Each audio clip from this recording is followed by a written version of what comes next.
Selamat pagi pemirsa. Kenaikan tunjangan serta gaji anggota Dewan Perwakilan Rakyat, termasuk tunjangan rumah yang mencapai hingga 50 juta rupiah per bulan, menuai gelombang protes dari masyarakat. Kebijakan ini dianggap tidak adil karena terjadi di saat ekonomi rakyat masih menghadapi beban yang sangat berat. Unjuk rasa pun pecah di Jakarta dan sejumlah kota lain di Indonesia.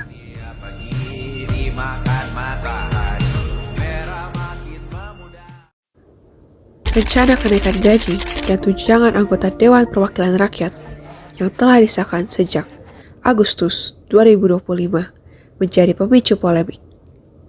Anggota Dewan beralasan penyesuaian ini diperlukan untuk menutupi biaya hidup serta beban kerja yang disebut semakin berat. Namun, keputusan tersebut justru mendapat penolakan luas dari berbagai kalangan masyarakat.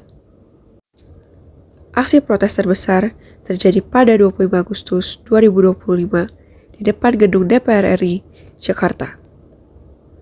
Ribuan massa yang terdiri dari mahasiswa, buruh, hingga aktivis turun ke jalan membawa spanduk dan menyuarakan suara mereka untuk menuntut pembatalan kenaikan tunjangan beserta gaji anggota dewan. Gelombang protes kemudian merambat ke kota-kota besar lainnya, seperti Bandung, Surabaya, dan juga Medan. Penolakan yang dilakukan oleh rakyat dilatar belakangi oleh melonjaknya harga kebutuhan pokok, inflasi yang tak kunjung mereda, serta meningkatnya angka pengangguran. Namun, dalam situasi tersebut, justru gaji serta tunjangan anggota dewan semakin meningkat. Kebijakan DPR dianggap sebagai bentuk ketidakpekaan elit politik terhadap penderitaan rakyat. Sejak 25 Agustus 2025, massa terus berunjuk rasa. Di Jakarta, mereka sempat mencoba menerobos pagar utama gedung parlemen. Aparat kepolisian yang dikerahkan lebih dari 1.000 personel berusaha untuk mengendalikan situasi dengan menembakkan gas air mata. Bentrokan tak terelakkan. Bahkan sempat terjadi pelemparan batu serta pembakaran di berbagai macam fasilitas umum. Ketua DPR RI, Puan Maharani, telah menegaskan bahwa keputusan kenaikan tunjangan telah melalui proses yang resmi. Namun, ia meminta masyarakat untuk tetap tenang.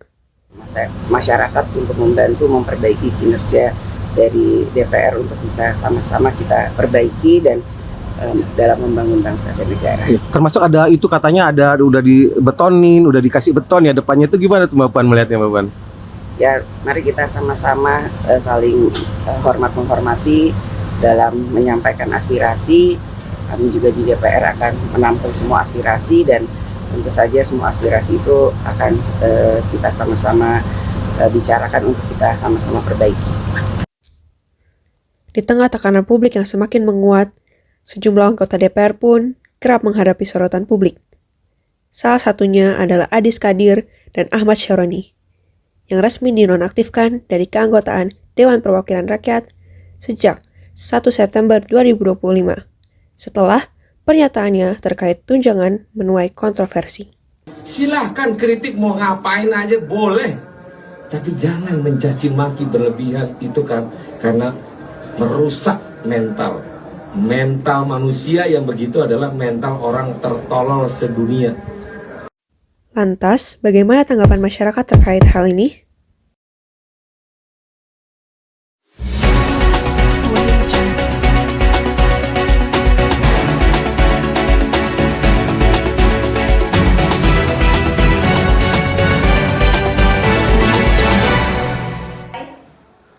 Selamat pagi Kak Boni, maaf mengganggu waktunya. Perkenalkan, saya Jelita sebagai perwakilan kelompok 2. Di sini kami ingin bertanya mengenai kenaikan gaji dan tunjangan DPR.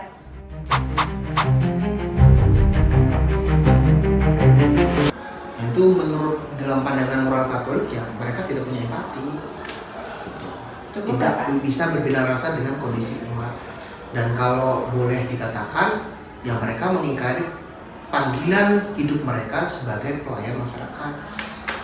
Tunjangan rumah menurut saya itu terlalu tinggi. DPR tuh harus menjadi contoh juga kan untuk masyarakat, karena DPR kan Dewan Perwakilan Rakyat ya. Jadi kayak sebagai perwakilannya itu kita harus merakyat.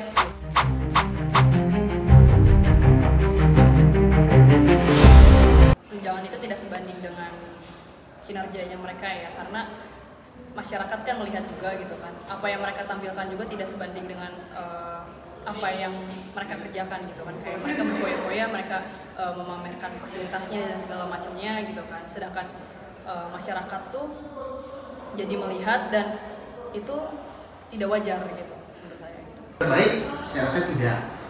RUU yang jelas yang berpihak pada rakyat pun nggak selesai dibahas kan begitu. Dan apakah tunjangan itu layak diberikan? Tidak juga teman-teman. Tunjangan yang diberikan oleh negara kepada DPR itu cukup dan bahkan berlebih.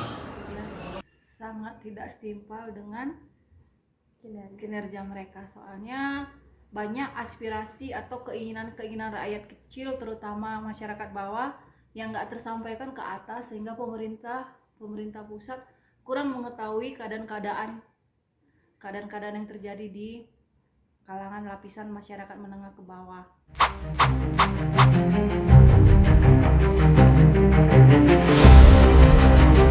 Kurang baik sih, menyebabkan kesenjangan sosial. Sementara di bawah kan masih banyak yang kekurangan, makan aja susah, cari uang susah, harga bahan pangan susah. Mereka kalau terlalu flexing fasilitas negara dipromosiin di media sosial seperti mobil, rumah, itu kurang baik menurut saya.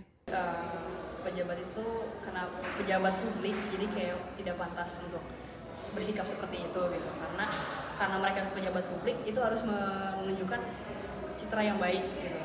Jadi jatuhnya ini menjadi pencitraan saja gitu kan, karena mereka malah menggunakan sebagai kepentingannya sendiri gitu kan, bukan malah untuk kepentingan masyarakatnya gitu. Mereka itu lupa dengan job desk ya.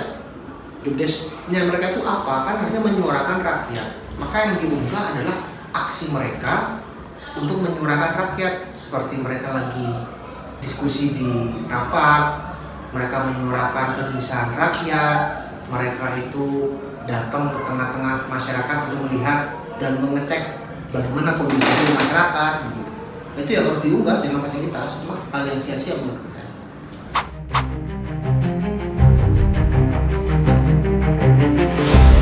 Betul, harus. Bahkan ada penilaian dari masyarakat. Transparansi itu adalah kunci untuk mengikat kepercayaan masyarakat juga gitu kan. Jadi masyarakat tuh akan percaya kalau misalnya semuanya terdata dengan baik.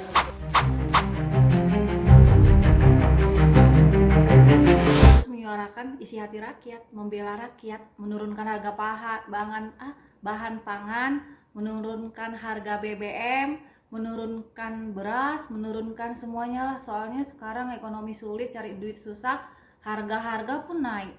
Jadi anggota-anggota DPR di atas tolong dibela para rakyat kecil terutama DPR. Kalian kalau nggak sanggup membela suara rakyat, lebih baik berhenti, turun dari jabatan kalian dan menjadi seperti kami saja, seperti rakyat biasa. Daripada kalian mengingkari hati nurani kalian, berbohong dengan alasan apapun, yang rusak adalah jiwa kalian, bukan kami. Ya, bekerjalah dengan hati nurani ya, bukan untuk memperkaya diri, tapi untuk kepentingan masyarakat. Dan punya integritas yang tinggi juga untuk dalam mengerjakan segala sesuatunya.